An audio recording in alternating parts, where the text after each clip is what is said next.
Good evening and welcome to a special edition of Down to the Wire. I'm your host, Derbyologist, and joining me again is co-host Capping with Candace. And this week we have a couple of special guests via Google Hangout.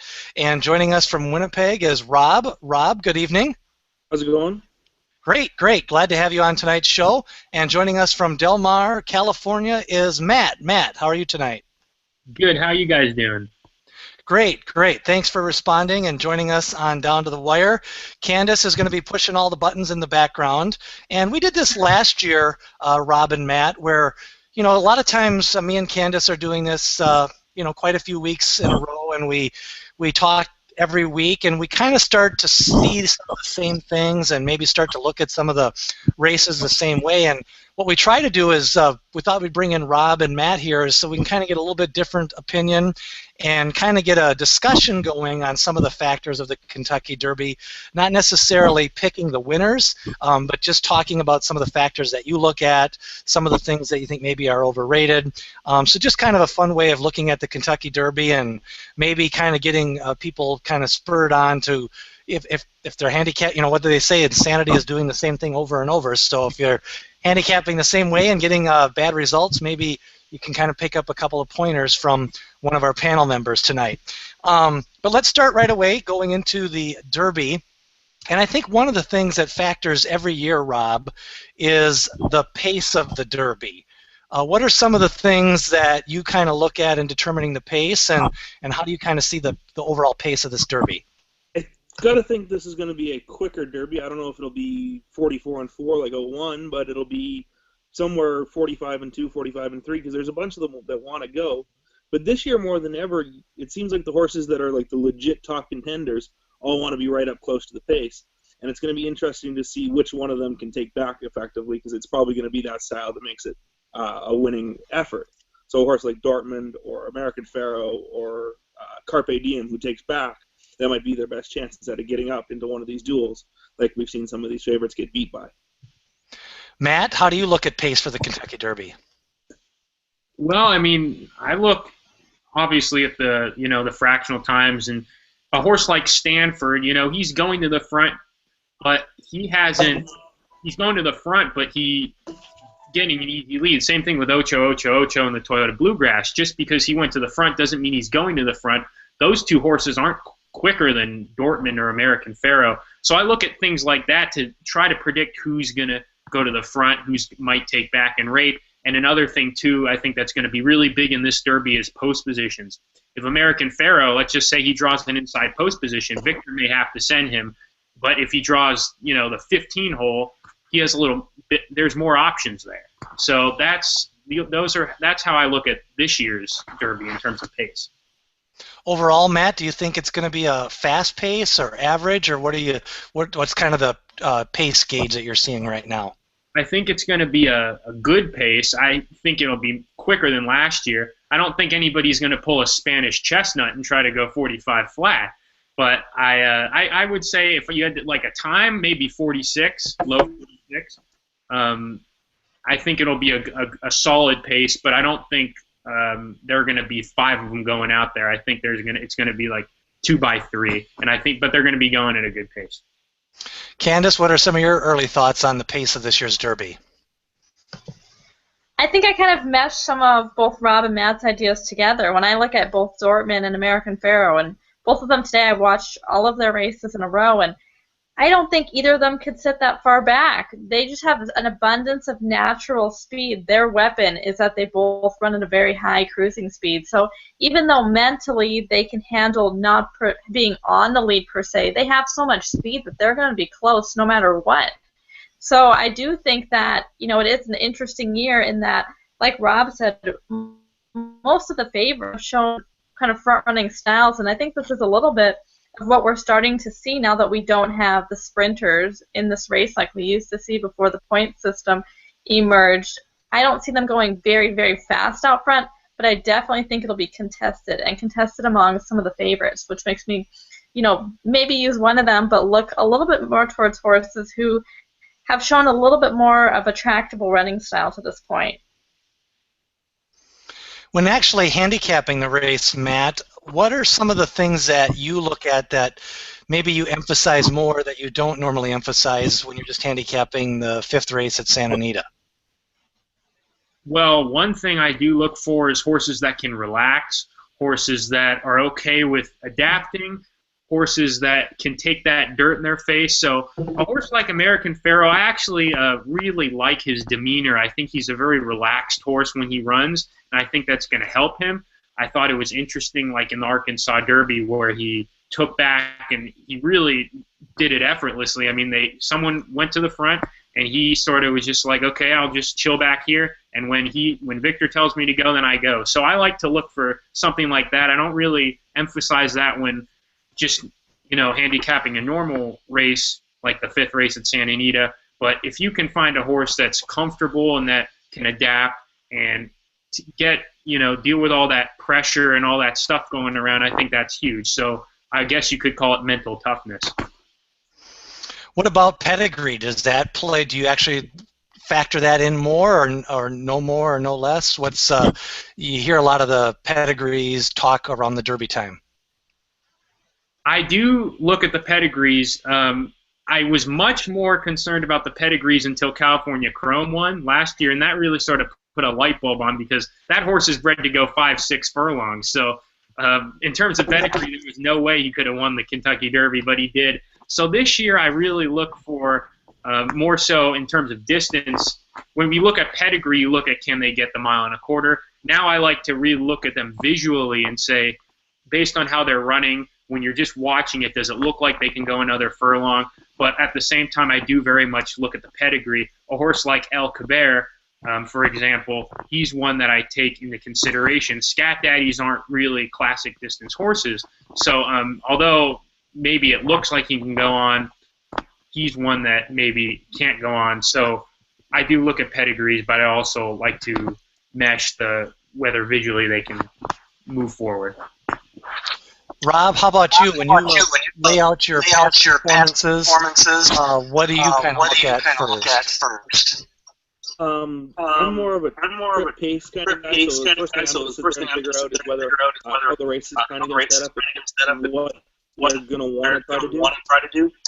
So this year, there's a few that want to be close, and then get that jockey question about the other three or four favorites. From a perspective of pedigree, I'm not a huge pedigree guy. I'll take a look at it as a just case. But there's not too many horses that totally scare me. That in this year's Derby that I didn't like already. Like I don't think a horse like just to pull up an example, I don't think Firing Line isn't a horse that I really love, and his pedigree is not going to make me love him anymore. But a horse like Dortmund, his pedigree doesn't say 1.25 miles, but I'm willing to forgive that a little bit more. But I'm more of a pace and trip kind of guy than pedigree or any angles like that. Candace, what about jockeys? That factor in your decisions at all? And we've heard a lot of talk about jockeys making their final calls this week. How does that play into the Derby for you? I think for me it only makes a effect if I think that whoever was running them before was, had kind of maybe, given the horse a bad ride. So I think that potentially they can have an improvement. So for a horse like El Caber that I thought, maybe CC Lopez in the past had a few suspect rides on him. Now I would say Calvin Burrell, that's an improvement. So I look at it in that sense, but as far as, we didn't get a lot of it this year. We didn't get a lot of jockeys who had to make decisions, one horse or another, but regardless, that's not something that matters a lot to me. One thing I wanted to say on the pedigree notes that the other guys talked about, though, is that, kind of what Matt said with California Chrome was a little bit of a change for me. I do think nowadays with there being, all these proven routers, and not necessarily, the sprinters to give all of that pace that we had in the past, I tend to think a horse who's bred for 9 furlongs and is fast enough can win. It seems like so often now the horses who everyone deems, the horse who needs 10 furlongs, that they're really slow and maybe actually need like 15 furlongs. Rob, you mentioned you were kind of a pace and trip handicapper. Is there any horses that come into the Derby that you think might have some hidden trips that you want to talk about? The horses that I kind of have came forward with saying that their trips were probably better than, or they weren't as good as what they kind of showed on paper. Horses like Bolo, who I thought was up against it in the Santa Anita Derby because they kind of relaxed down the backside and they went so slow after they went quick early. I thought he didn't have much of a chance to really get into any sort of run, and I think he's going to get a lot of benefit from an honest pace in the Derby.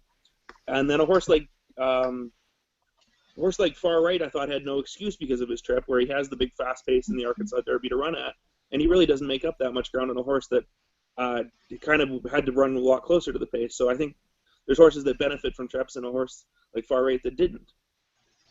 Where are you kind of at with Firing Line? Some people are divided on him. I mean, he went to Sunland to get the win, but he did dominate the competition. Where does that horse like Firing Line fit in?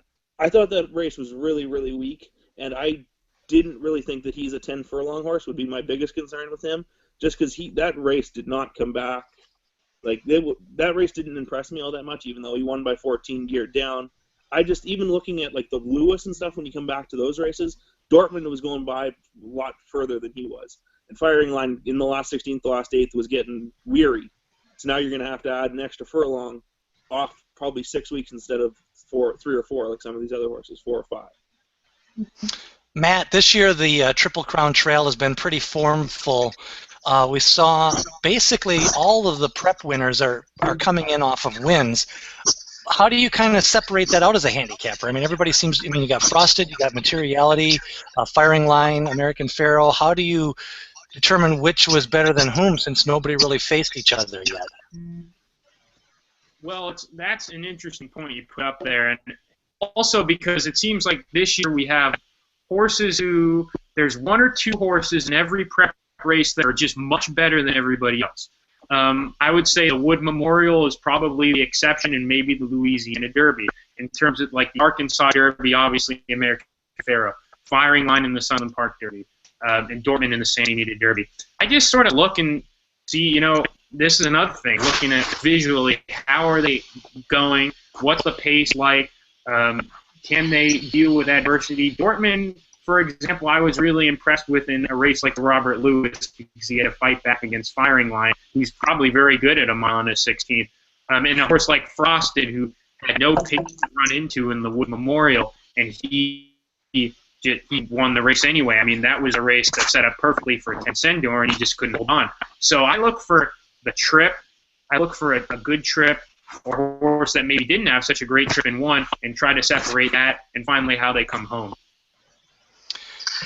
Candace, when you start to handicap a lot of these horses coming from different tracks, what do you think about, it seems like this year, especially after it being successful the last couple of years, horses are kind of just staying where they're at and then just shipping in that Monday or Tuesday of Derby week? Yeah, I mean, and I don't think I have a huge problem with that. Again, these horses have really had a much more of a defined route as they used to have, given that they have to run these points races leading up. It seems like a few more of them than usual have run at Churchill before, and some of the ones who aren't are there early. But for me, ultimately, like, we want to see them on the week, but I don't think it necessarily need to see them traveling over the surface. I mean, at the end of the day, we want to see who's out there, whether it be galloping or just walking around the track, who looks good flesh and coat. I don't think you necessarily need to see them, working specifically to know who's probably going to be ready or not, and it's probably going to be some of these favorites. As far as, evaluating form from different locations, I think there were several key horses. You can look and see, how did Stanford do in Louisiana? Does that flatter Materiality? The same with St. Jobé. He went down there to Louisiana as well. He had sported the California form before that. You also had Danzig Moon and Ocho Ocho Ocho when they ran against Carpe Diem. That was Champa form and California form there as well. So taking some of those horses, I think maybe the only one who is a little bit of an exception for me would be Frosted, because if he really did displace in the Holy Bull, which is what Word on the Street is, then, he had surgery and that warranted the improvement in and of itself. So I probably wouldn't take his prior form quite as literally as some of the others, but there are a few key horses there flatter some of the form in different regions. I think it's pretty clear. Arkansas form is weak. We saw that with some of the results there. Even in the maiden races, we see horses come in from California and just destroy there. So I think it's pretty clear Arkansas was weak. And like Rob said, the form from the Sunland Derby really did not stand up at all. So those would be kind of the two areas I would be the most concerned about if you liked the winners there. Well, we're over a week away from post positions, but Rob, give me two horses over 10-1 that you kind of are looking at and you think they'll be somewhere on your tickets. Two horses over 10-1 that I'm kind of getting to look at. I'll give you a couple of real bombers, and I'll give you Bolo as a horse that I think can run better, third off the layoff. I would think that he looks like a bit of a horse that regressed last time off a race, and now he comes into the Derby in his third start in this little form sequence, and maybe a horse that can run better. And then a horse that's going to be like 80-1 that I'm going to mention just for the sake of mentioning is that we've said all year is that the Gulfstream track looks absolutely ridiculous in terms of the surface has been totally funky. So a horse that's run a number that's comparable to a lot of horses but didn't run well in the later races at Gulfstream is It's a Knockout. And he's going to get the trip. And he's going to be 80-1.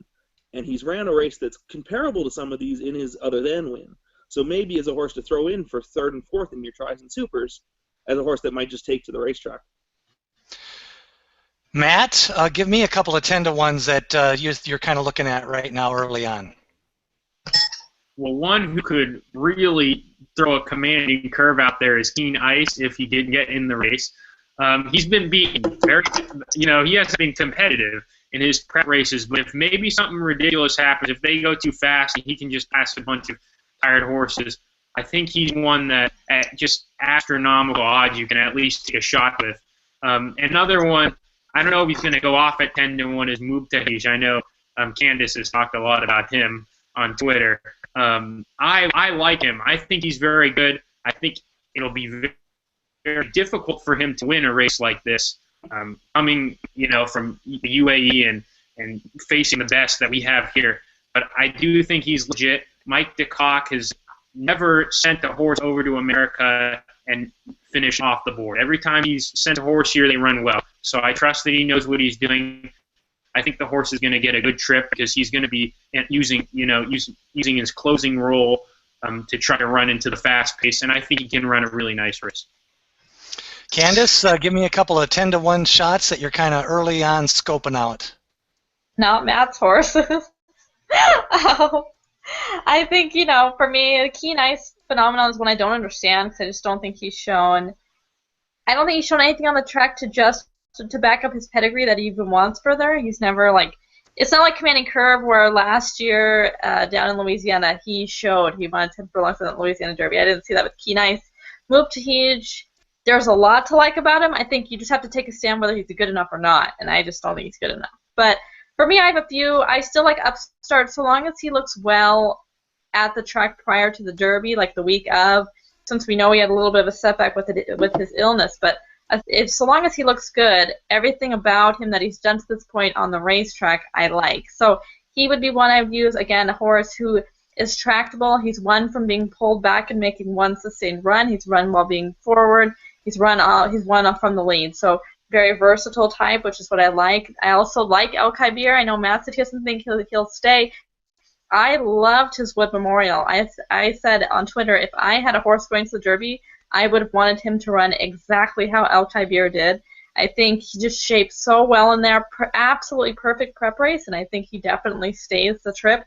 Calvin Burrell is a little it's a plus off CC Lopez, but it's a little annoying if you want to bet him because you're going to get a little bit shorter price now with some of the people betting on him, but I do think he definitely rates a chance in there. The other one I would say is Danzig Moon.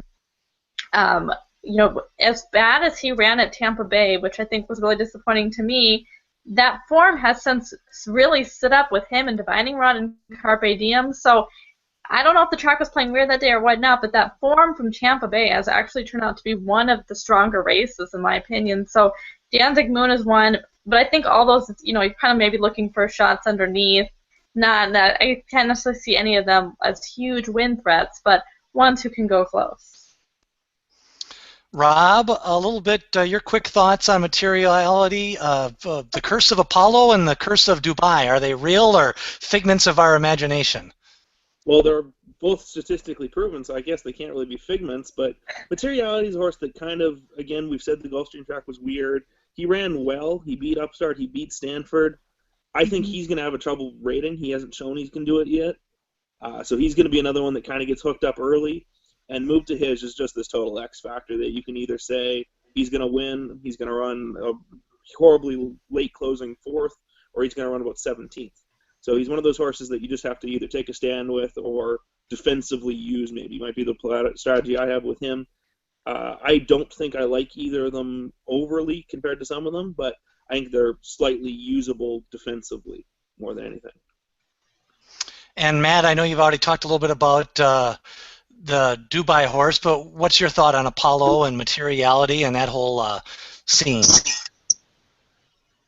Well, I don't like Materiality in this race. And a horse like Dortmund, American Pharoah, Carpe Diem, I think it could really, just how the race shapes up this year, I think it could really, it's going to be really hard for a horse like him with little seasoning to go into that race and be really effective. Like Rob says, I think there's you can justify why you like Materiality, but I think in this race, I think it's going to be hard for him to beat horses like that. And also, like Rob talked about, the Gulfstream Park track was really funky this winter, and he is a horse that we don't know what he's like on any other track. So maybe he's one of these horses that just loves Gulfstream.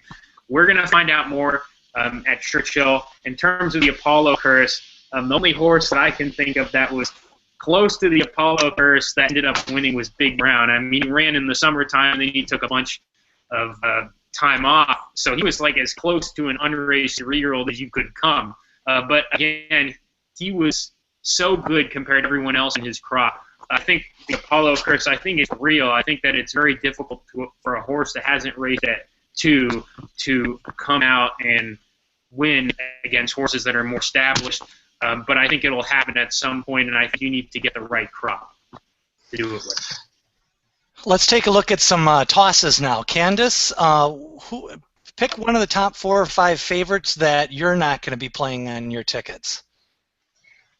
I think for me, the one that I probably won't be playing is Carpe Diem, just because figures-wise he's come up a lot slower than the other favorites.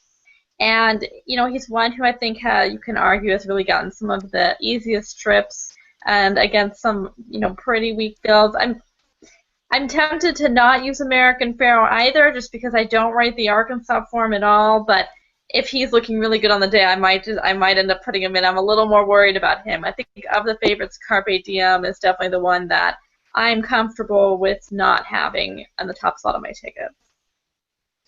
Matt, any thoughts on a horse that you're leaning towards tossing right now? That you know, that's how you get an edge here, is if you can throw out one of the 3 or 4 favorites. I'm with Candace on this one, with Carpe Diem. I think that he's a horse that's gotten perfect trips in his races in the Toyota Bluegrass, in the Tampa Bay Derby. He's not going to get a trip like that. He's going to get a trip like the Breeders' Cup, where he sat off a fast pace and he has to run down horses. So if I had to throw out a favorite, it'd probably be him, just because I know he's not going to be getting these perfect trips. And he's never really been in like a battle, you know. He's always sort of gotten it his own way. So, I think that this time he's really gonna have to. He's really gonna be in a dogfight. There's gonna be dirt flying around, horses all over the place, and we're gonna see what he's made of in this race. Yeah. What I would say with him is, I actually think of all the favorites, and we talk about how so many of them have so much early speed, Carpe Diem is the one I'd be worried about being very headstrong, because he is the one who has had to deal with fast paces and has not shown that ability to relax off the pace.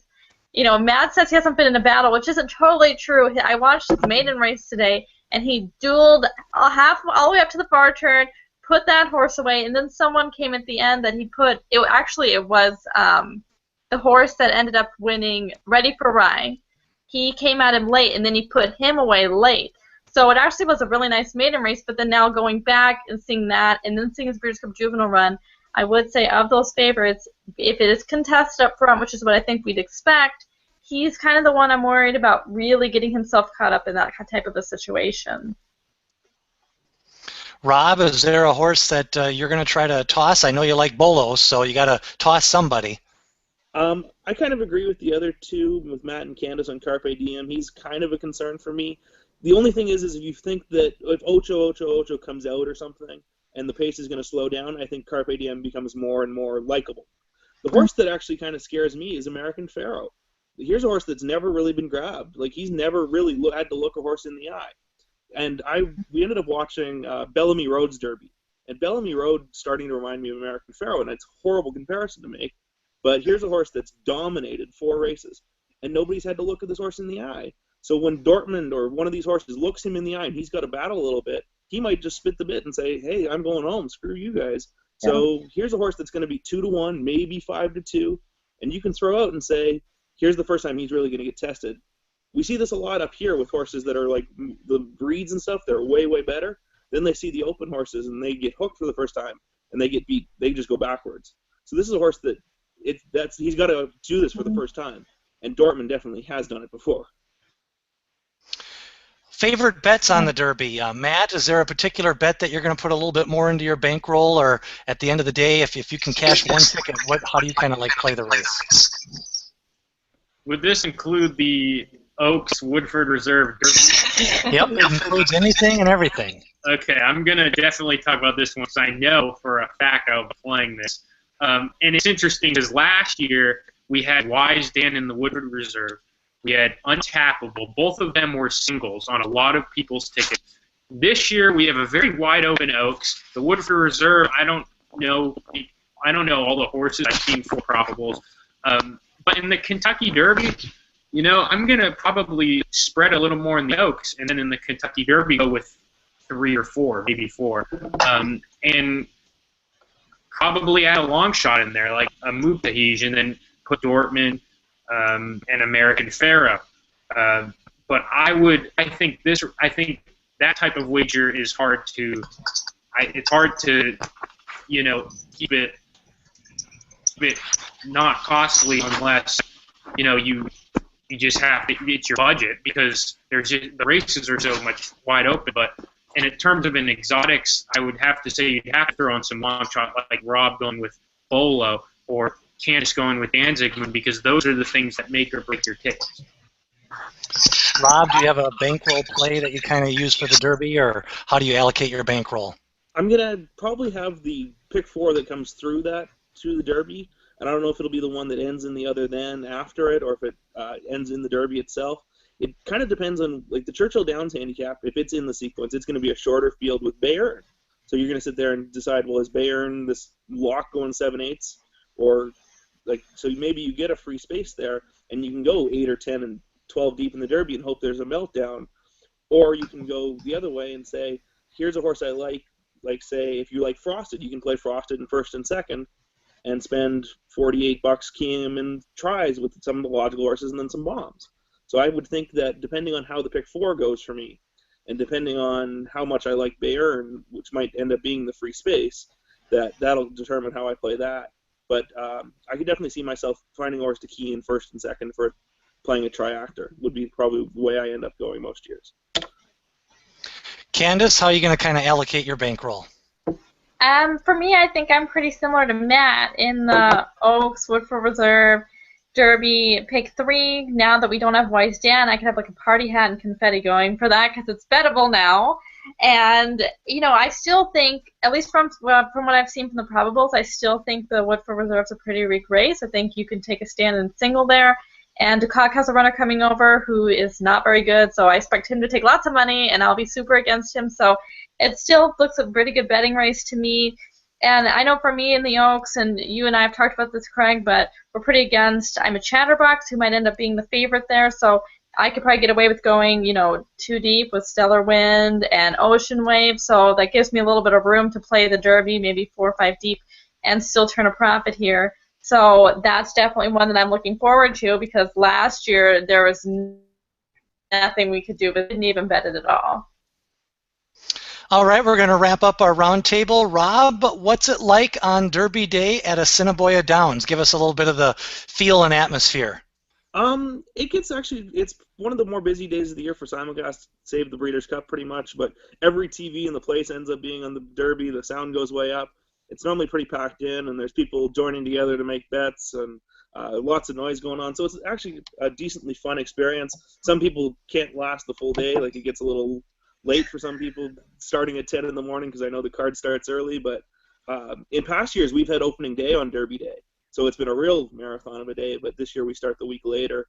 So Derby Day will be a lot more enjoyable for some of us, that we can actually kind of partake and not be worried about our opening day card. But it's a lot of fun. It normally gets pretty loud by the time they get to about the 3/8 bowl.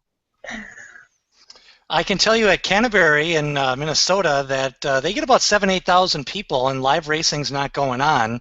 And what I notice is it's a party. It's basically a lot of under 30-year-olds. Women are all dressed up wearing hats, and guys are wearing suits, and it really has become kind of a party at Canterbury. Matt, are you going to be at Santa Anita or Del Mar, or what's kind of the vibe out west? Yeah, because I'm in school right now, about 40 minutes away from there, and the vibe's good. I mean, you get more people than usual on a Saturday going to the track. It's not like Canterbury, people are dressing up, but everybody certainly gathers around all the screens, and everybody watches on the big screen because they show it on the big screen in the infield, and everybody's hollering and cheering, and it's a fun atmosphere. And I know in Del Mar, where I'm from, a lot of people who like the races that in the summertime that go to Del Mar, they have Kentucky Derby parties all over the place in Del Mar, so it's going to be rocking over there too. Candace, where are you going to be at for the Derby this year? I'm going to be at the Derby. Oh, I wonder what the atmosphere is like there. It's dead. So boring. It's Oh, okay. So you're actually going to be there, and this will be your first Derby, or? Yeah, first Derby. I'm flying into Chicago, and me and Nicole, Road Clown on Twitter, are road tripping it down, so it'll be fun. All right. Well, that sounds like a good time. We'll have to get the outtakes and Girls Gone Wild YouTube video on that one with Road Clown and See Here 889 go to Louisville. I can tell already that's going to be quite the party. Tulips. Yep. We'll have to see how that turns out. Well, Rob, good luck on your selections, and you can follow Rob. Where can we find you at Twitter, and what's lining up for? When does Assiniboia open? Assiniboia is going to open May the 10th, so Mother's Day, the Sunday after the Derby. You can find me at MacLR11, MACLR11. You can follow the Assiniboia Downs one too, but it's easy to find from me. Enjoy the Derby, everybody. Good luck. Thanks for having me. Best of luck as well, and we'll see what comes in. And Matt, where can people find your work? I know you did a pro and con blog, and tell people where that's at. Well, you can go to my Twitter page at number 3 Colts Handicap, all one word, and you can go to 3coltshandicapping.wordpress.com to find my write-up there on all the pros and cons on every single Kentucky Derby contender. All right, looking forward to seeing your guys' final selections on Twitter and on the web. And that's going to do it. Now, next week we will be back with another regular episode of Down to the Wire. Me and Candace will go over our final Kentucky Oak selections and our final Kentucky Derby selections right here on Down to the Wire.